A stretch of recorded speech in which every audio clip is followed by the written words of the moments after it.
घर में पूजन होगी।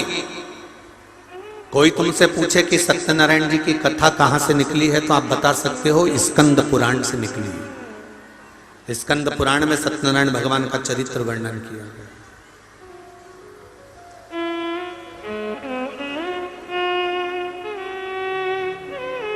कितने लोग हैं जिनके यहां सत्यनारायण भगवान की कथा होती है? कभी तो हुई होगी। हुई है? चलो रखो। सत्यनारायण भगवान की कथा कौन सी है? पंडित जी जब भी कथा सुनाते हैं उसमें 5 अध्याय सुनाते हैं।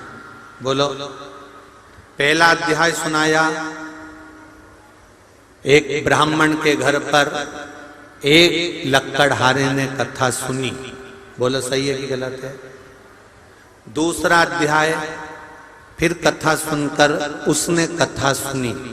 फिर तीसरा अध्याय, उसने कथा सुनकर उसने कथा सुनी। फिर चौथा अध्याय, उसने कथा सुनी और उसने कथा सुनी। पर वो कथा थी कौन सी?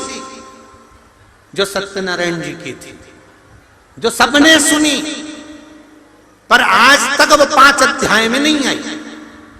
तो वो कथा कौन सी थी? तो कोई तुमसे पूछे तो कह देना, शंकर भगवान को जानने के लिए ब्रह्मा और विष्णु ने ढूंढना प्रारंभ करा। भगवान विष्णु नीचे गए, ब्रह्मा ऊपर गए। केतकी का फूल, गाय, सबको लेके ब्रह्मा जी आए। नीचे खड़े हुए भगवान विष्णु से ब्रह्मा जी ने पूछा कि तुम्हें भगवान शंकर के चरण मिले? तो भगवान विष्णु ने कह दिया कि मुझे चरण नहीं मिले।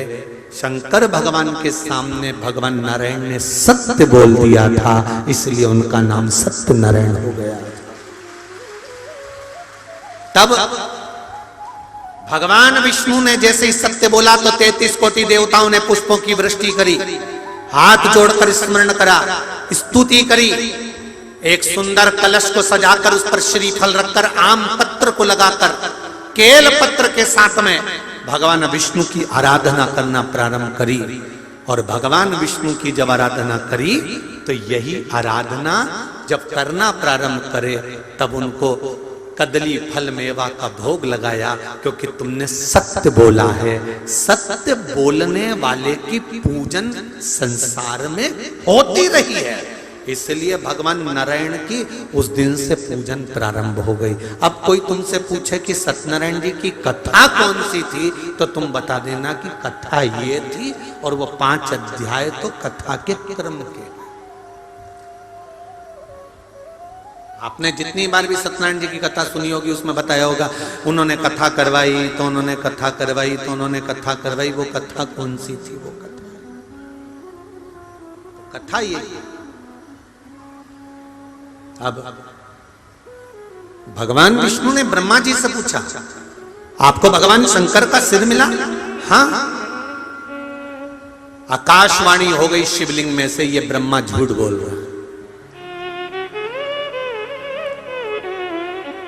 दुनिया के सारे मंदिर में, दुनिया की सारी भूमि पर, दुनिया की सारी जगह पर जाकर झूठ बोलोगे चल जाएगा, पर शंकर भगवान के सामने झूठ बोलोगे तो जिंदगी नरक जैसी निकल जाएगी, पूरी जिंदगी।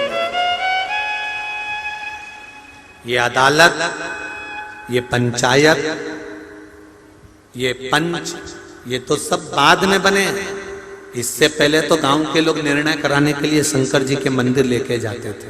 बोलो रे, जितने बैठे हो पुराने, सबको मालूम होगा।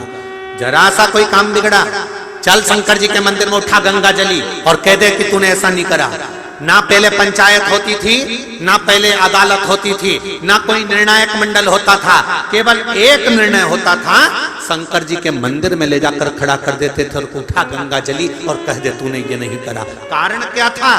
क्योंकि स्कंद पुराण, शिव पुराण, गर्ग संहिता, लिंग पुराण, नर्मदा पुराण, पद्म पुराण, सारी पुराण एक बात कहती है कि दुनिया में कहीं पर भी झूठ बोल लो, पर शंकर के द्वार पर झूठ मत बोलना। शिव के द्वार पर झूठ बोला तो जिंदगी नरक हो जाएगी।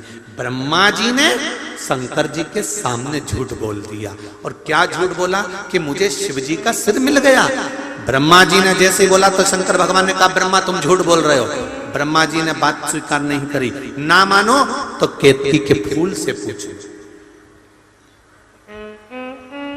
केतकी के फूल से शंकर भगवान के सामने भगवान विष्णु ने पूछा, बोल केतकी क्या ब्रह्मा जी को सिर मिला है?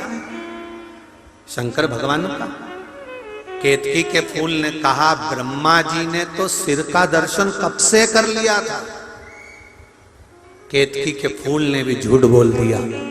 शंकर भगवान की आकाशवाणी हुई, हे केतकी के फूल, हे केतकी के पुष्प, मैं तुझे श्राप देता हूं, सारे देवताओं पर तू चढ़ेगा पर शंकर भगवान पर कभी नहीं चढ़ेगा।